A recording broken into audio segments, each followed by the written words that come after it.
45-year-old man attends the accident and emergency department with a 1-week history of foot pain. He is a regular runner and recently completed the London Marathon. There is a history of lymphoma 15 years ago treated with chemotherapy. He is also diabetic and has chronic renal failure. Radiographs demonstrated a subtle periosteal reaction at the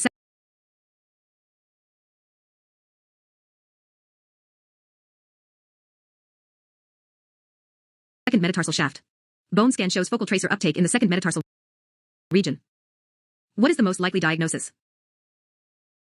A. Lymphoma deposit in second metatarsal. B. Stress fracture. C. Osteomyelitis. D. Neuropathic foot. E.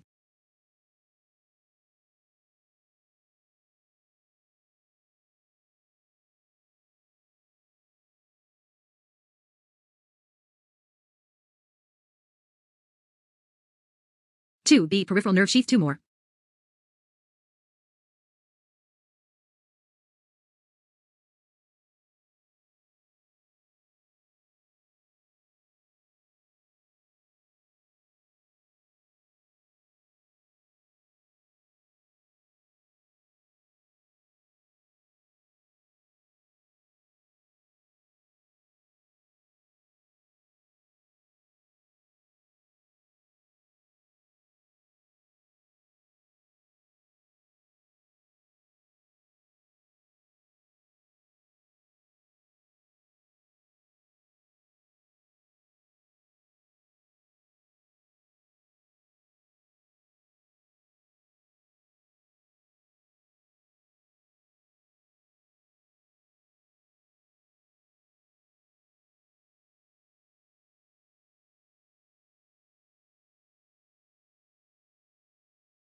E. Osteomalacia.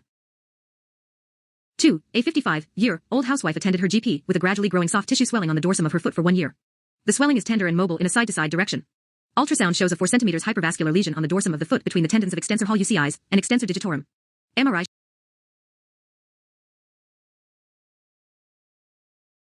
shows that the lesion is bright on STIR and intermediate signal on T1.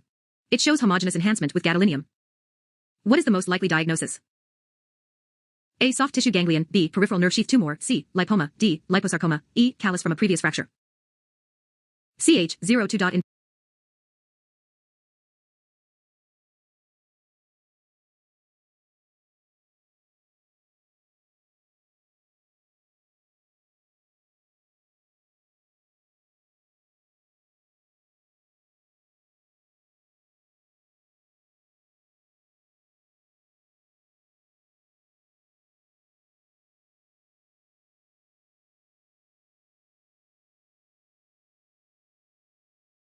For a simple fracture with hematoma, this case has presented too early for a periosteal reaction.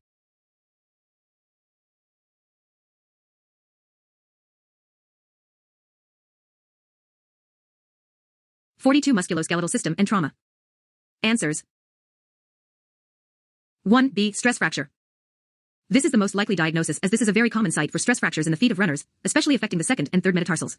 Bone scan is almost 100% sensitive, showing abnormal uptake within 72 hours of injury. MRI is also a very sensitive modality, showing intermediate signal intensity on T1 and high signal on STIR and T2 weighted images. 2. B. Peripheral nerve sheath tumor. The location and direction of mobility along with typical MRI features clinch the diagnosis of peripheral nerve sheath tumor. Ganglion, lipoma, and callus would not appear as hypervascular lesions. Liposarcoma can show increased vascularity, but demonstrates heterogeneous enhancement on MRI. 3. C.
3. A 34-year-old sedentary male office worker presents with a 2-month history of heel pain. A radiograph demonstrates a well-defined lytic lesion in the calcaneum. This produces mild expansion with endosteal scalloping and has a central ossified nodule. On MRI, the lesion is high signal on T1 and T2. What is the most likely diagnosis? A. Giant cell tumor. B. Fibrous cortical defect. C. Interosseous lipoma. D. Osteoid osteoma. E. Solitary bone cyst. C. Interosseous lipoma. This is an expansile, non-aggressive lesion usually seen in metaphyses. It may contain a focal area of dystrophic calcification within, secondary to fat necrosis. On MRI, the lesion returns fat signal on all sequences, high signal on T1 and T2, and low signal on STIR. 4.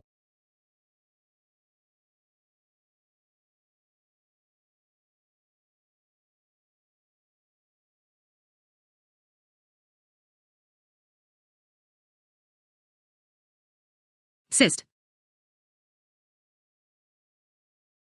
4. A 10-year-old boy presented with fracture of the left proximal humerus sustained during a tackle in a football match. Plain radiographs show a pathological fracture and underlying lytic lesion in the metaphysis of the proximal humerus. The lesion shows endosteal scalloping and a small bone fragment in the floor of the cyst. MRI features include intermediate signal on T1 and high signal on T2 with a fluid level. What is the most likely diagnosis of the underlying bony lesion? A. Unicameral bone cyst. B. Lymphoma. C. Aneurysmal bone cyst. D. Telangiectatic osteosarcoma. E. Giant cell tumor.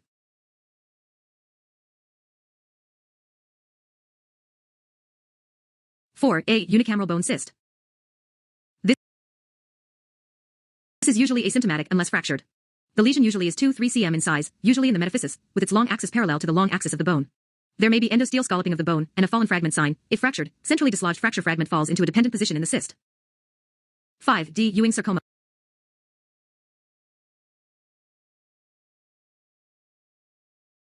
5. A 15-year-old boy attended the accident and emergency department with ankle pain after a twisting injury 7 days previously. The history suggests there has been ill-defined swelling and ache for a few weeks. The plain radiograph shows a fracture in the distal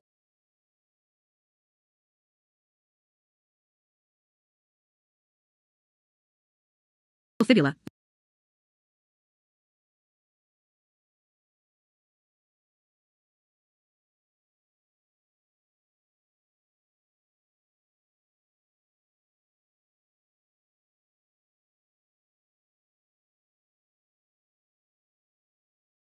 Fibula with lamellar periosteal reaction.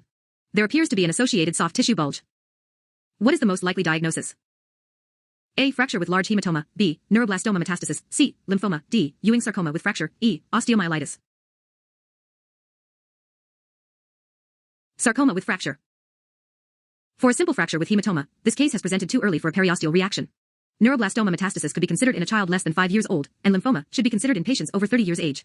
Osteomyelitis could have been possible if there had been a previous history of localized pain, fever, etc. 6. B. Renal Osteodystrophy.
Questions 27. 6. An 80-year-old diabetic complains of left groin pain. He undergoes twice a week hemodialysis. The plain radiograph shows large globular periarticular calcifications around both hip joints. A bone scan shows absence of renal activity and superscan appearance. The calcifications also show increased tracer uptake. The most likely cause of the calcifications is A. Dermatomyositis, B. Renal osteodystrophy, C. Scleroderma, D. Calcium pyrophosphate deposition disease. E. Renal osteodystrophy. Osteodystrophy. Patients with renal osteodystrophy have extensive soft tissue calcifications, particularly in periarticular distribution. Superscan appearance is also a feature. CH02. In 42 August 3, 2010 10:34 and 56 seconds AM. Answers 43. 7. A. Reflex sympathetic dystrophy.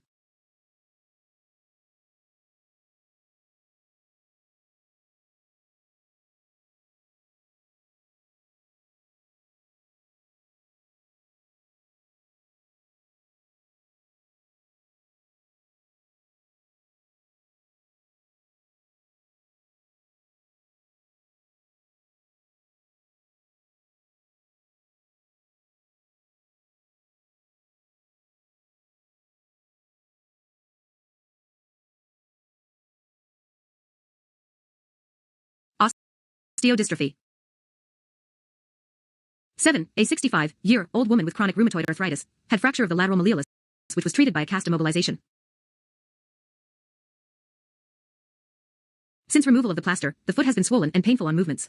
Plain radiographs show that the fracture is united, but the bones show diffuse osteopenia with endosteel scalloping and severe periarticular demineralization.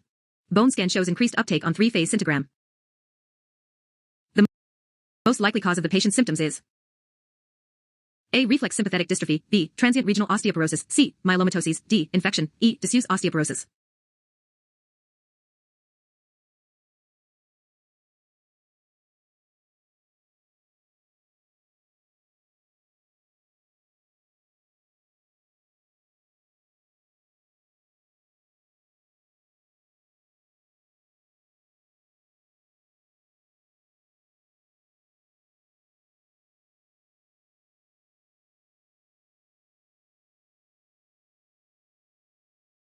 This is commonly associated with trauma. The condition causes hyperhidrosis, skin changes with excessive pitting edema, pseudomotor changes, hyperhidrosis and hypertrichosis, pain, and patchy osteopenia. 3-phase bone scan shows increased blood flow, increased blood pool, and increased periarticular uptake on delayed images.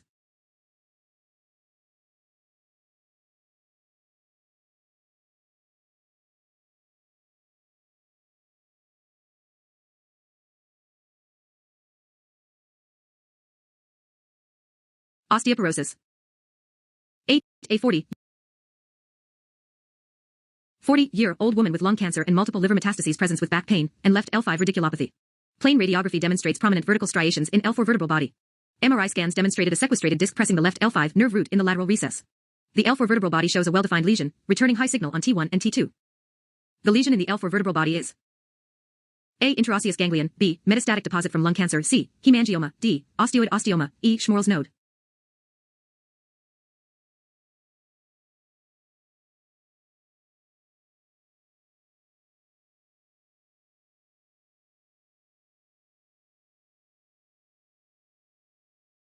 Images. 8. C. Hemangioma. Vertebral hemangiomas are visualized with fine or coarse vertical striations, commonly seen in vertebral bodies. CT shows a dotted appearance in a fatty matrix. On MRI, they present as lesions, returning high signal on T1 and T2 due to their high fat content. Metastatic lesions are intermediate signal on T1 and high on T2. Schmorl's node affects the end plates.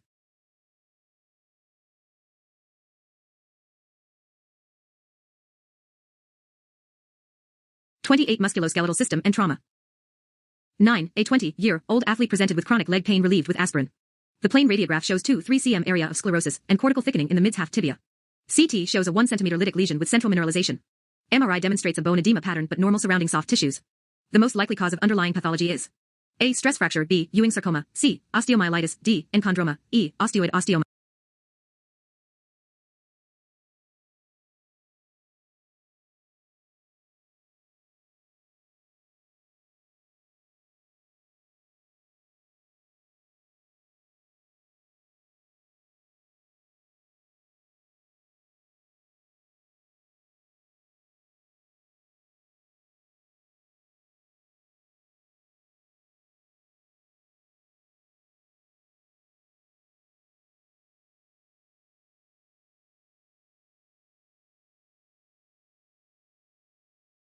Plates. 9. E. Osteoid osteoma. This typically presents as a small lytic lesion with central mineralization surrounded by reactive sclerotic area. On bone scans, the central nidus shows intense uptake surrounded by region of lesser activity, double density sign. MRI demonstrates bone edema pattern and typically relieved with aspirin. Stress fractures are transverse and linear. Ewing sarcoma and infection must be considered if soft tissue involvement is seen on MRI.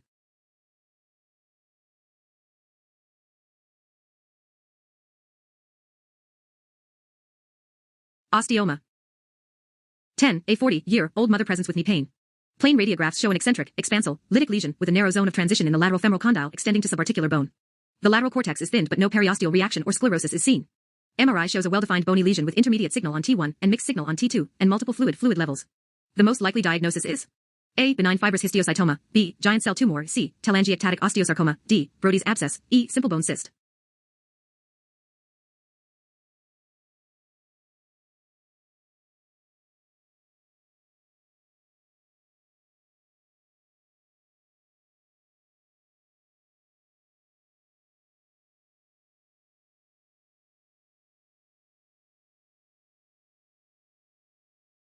B. Giant cell tumor. Typical features on radiograph are a lytic, eccentric, expansal, subarticular lesion with soap bubble appearance, fluid level on MRI. Benign fibrous histiocytoma and telangiectatic osteosarcoma can also show fluid levels, but are metaphyseal lesions not extending to the subarticular surface. A simple bone cyst is unilocular and situated away from the articular surface. 11.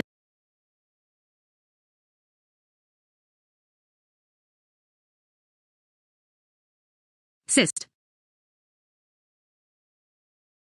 11. A 10-year-old white boy presented with mass in abdomen and bilateral hip pain. He was found to have splenomegaly and pancytopenia. Pelvic radiograph suggests bilateral avascular necrosis of femoral heads. MRI shows diffuse low-signal bone marrow on T1 and T2. What is the most likely diagnosis? A. Gaucher's disease, B. Sickle cell disease, C. Pertus disease, D. Leukemia, E. Multifocal histiocytosis.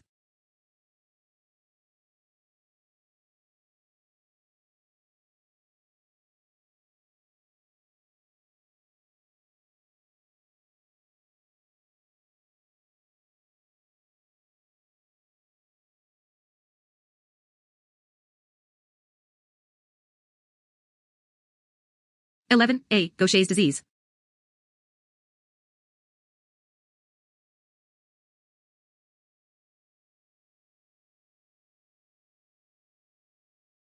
This is the commonest lipid storage disorder.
Disorder. Marrow infiltration leads to avascular necrosis in the femur, ankle, and humerus. Patients have splenomegaly, anemia, and pancytopenia. Loss of normal remodeling of the femur results in Erlenmeyer-Flask deformity at the distal femur. 12. B.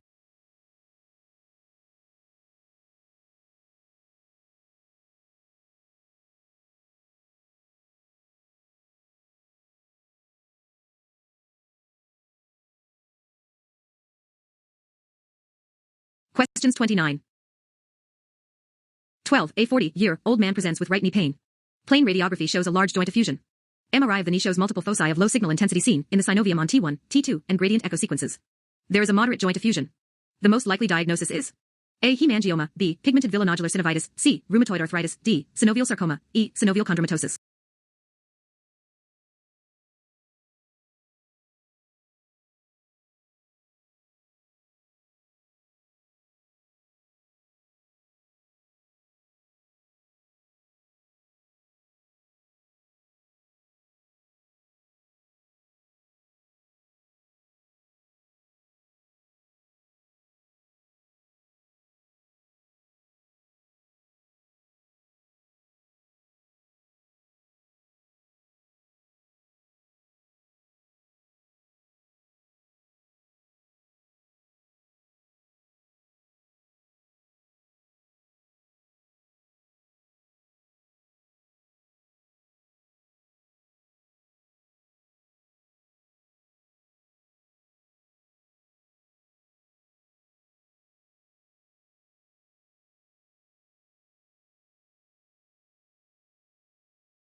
B. Pigmented villonodular synovitis. This is a benign pathology affecting usually the knee joint. It shows no calcifications, osteoporosis, or erosions until late. MRI is diagnostic, the lesions returning low signal on all sequences due to iron hemosiderin. C.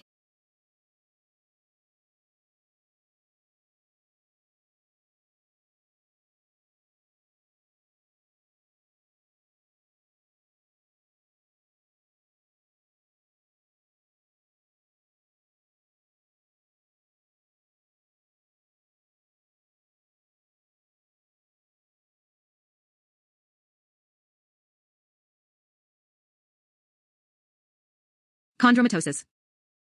13. A 55-year-old man presents with pain and swelling in the left big toe. The plain radiograph shows periarticular erosions with sclerotic margins and overhanging edges in the first metatarsophalangeal joint. The joint space is preserved and there is moderate surrounding soft tissue swelling. The most likely diagnosis is A. Rheumatoid arthritis, B. Erosive osteoarthritis, C. Gouty arthritis, D. Psoriatic arthropathy, E. Calcium pyrophosphate deposition disease. 44. Musculoskeletal system and trauma. 13. C. Gouty arthritis. Periarticular erosions with sclerotic borders and overhanging margins with preserved articular surface are typical of gout.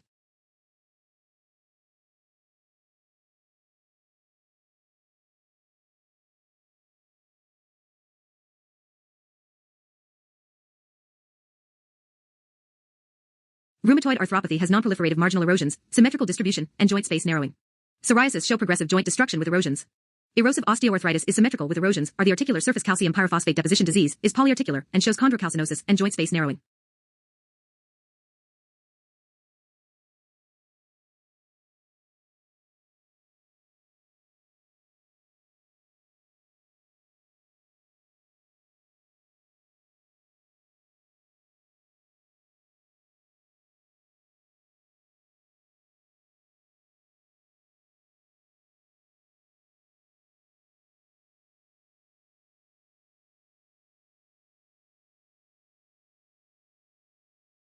A 40-year-old chronic smoker with recently diagnosed bronchogenic carcinoma presents with bilateral leg pains. A plain radiograph shows lamellar periosteal reaction in bilateral tibia. A bone scan demonstrates diffusely increased uptake along the cortical margins of the tibial diaphysis. The most likely diagnosis is A. Bilateral tibial metastases, B. Osteomyelitis, C. Chronic venous stasis, D. Hypertrophic osteoarthropathy, E. Acromegaly.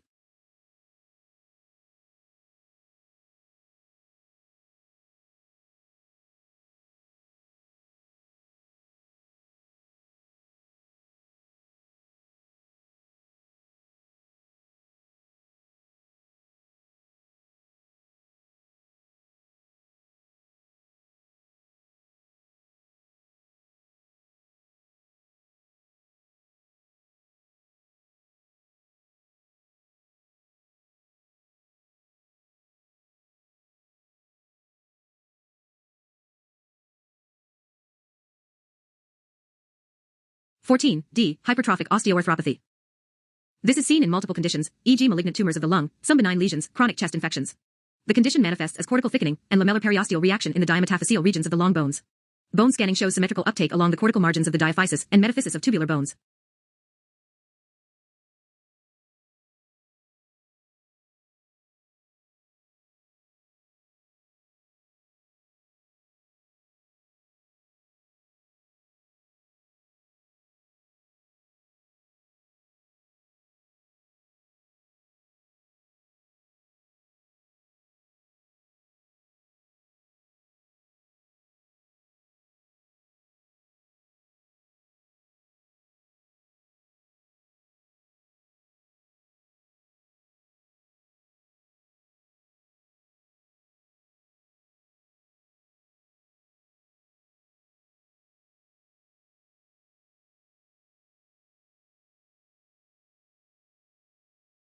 Musculoskeletal system and trauma. 15. An elderly patient with history of urinary frequency and dribbling presents with right hip pain. A radiograph of pelvis shows there is marked thickening of the iliopectineal line with acetabular protrusion, coarsening of the trabecular pattern, and increased sclerosis in the entire right hemipelvis. The left hemipelvis appears normal. The most likely diagnosis is A. Sclerotic metastases from prostate carcinoma, B. Paget's disease, C. Lymphoma, D. Normal variant, E. Fluorosis.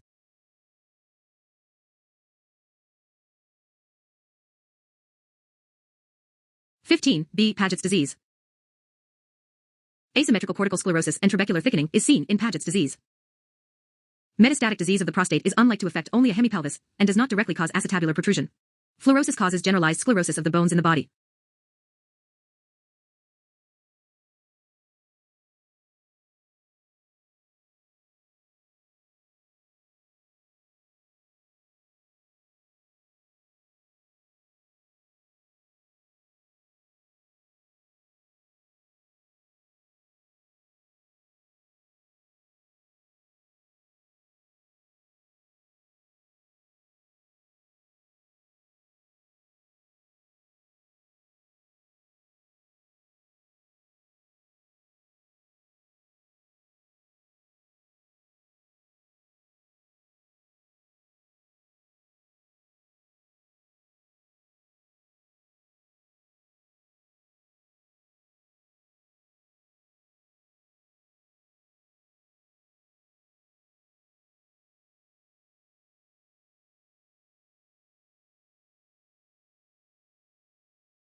Fluorosis.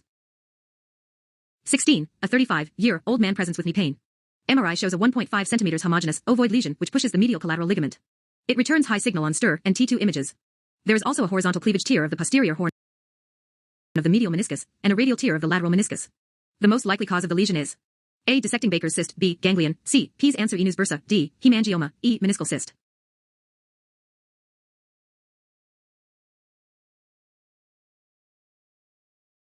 (16) E. Meniscal cyst. Meniscal cysts are very commonly associated with meniscal tears. MRI shows classic features of the cyst, related to the parameniscal structures. Lateral meniscal cysts tend to be smaller, but are often more symptomatic than cysts in the medial counterparts. 17. B.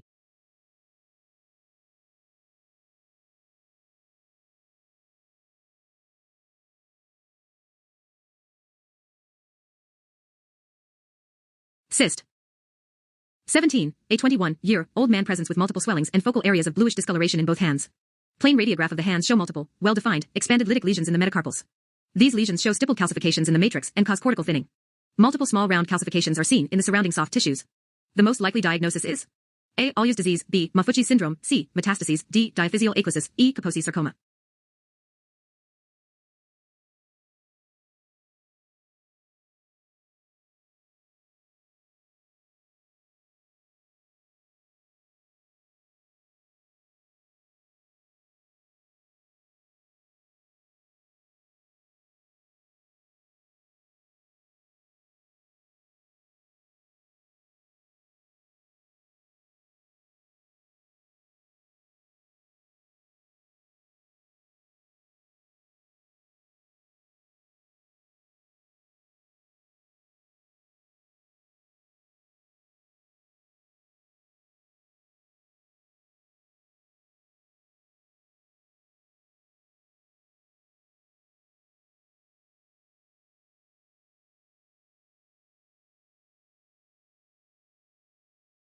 B. Maffucci syndrome. This diagnosis is a combination of multiple enchondromatosis and soft tissue hemangiomas. Hand and foot involvement is common and severe. The soft tissue calcifications are phleboliths from hemangiomas. In Allius disease, there is absence of hemangioma and phleboliths.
Questions 31.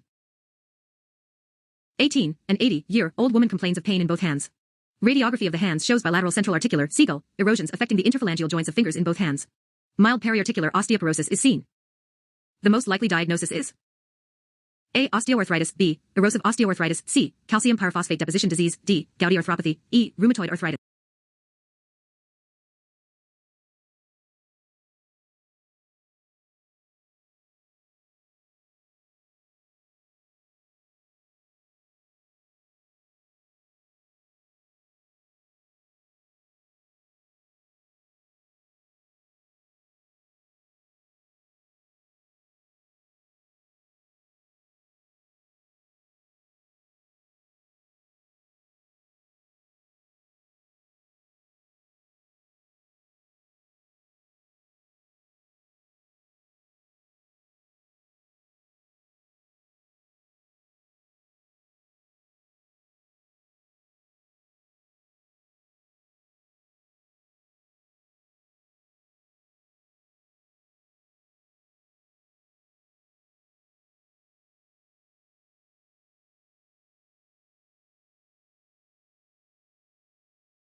Phleboliths.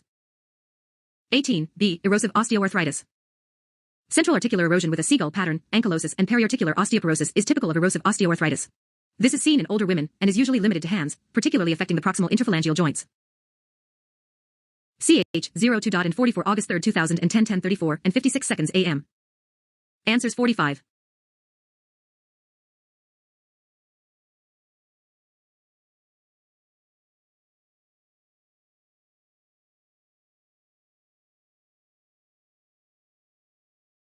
Arthritis. 19. A 35-year-old woman with moderate hallux valgus deformity complains of pain between the second and third toes of left foot. Ultrasound shows a 1 cm hypoechoic lesion in the region of the distal intermetatarsal heads of the second and third toes. This is non-compressible and shows no significant vascularity. The most likely diagnosis is A. Bursitis, B. Morton's neuroma, C. Ganglion from metatarsophalangeal joint, D. Tenosynovitis from the flexor tendons, E. Synovial sarcoma.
(19) B. Morton's neuroma. This is the typical ultrasound appearance of a Morton's neuroma.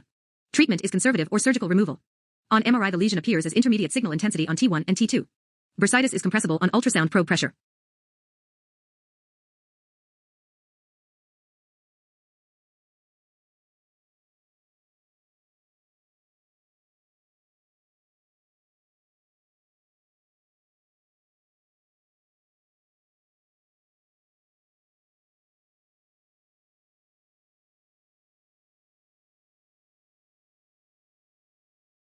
Traumatic injury to ribs, involving the diaphyseal and metaphyseal regions of the is seen along the shafts of involved bones. This pattern of uptake is called a double stripe or parallel track sign and is characteristic of HPOA.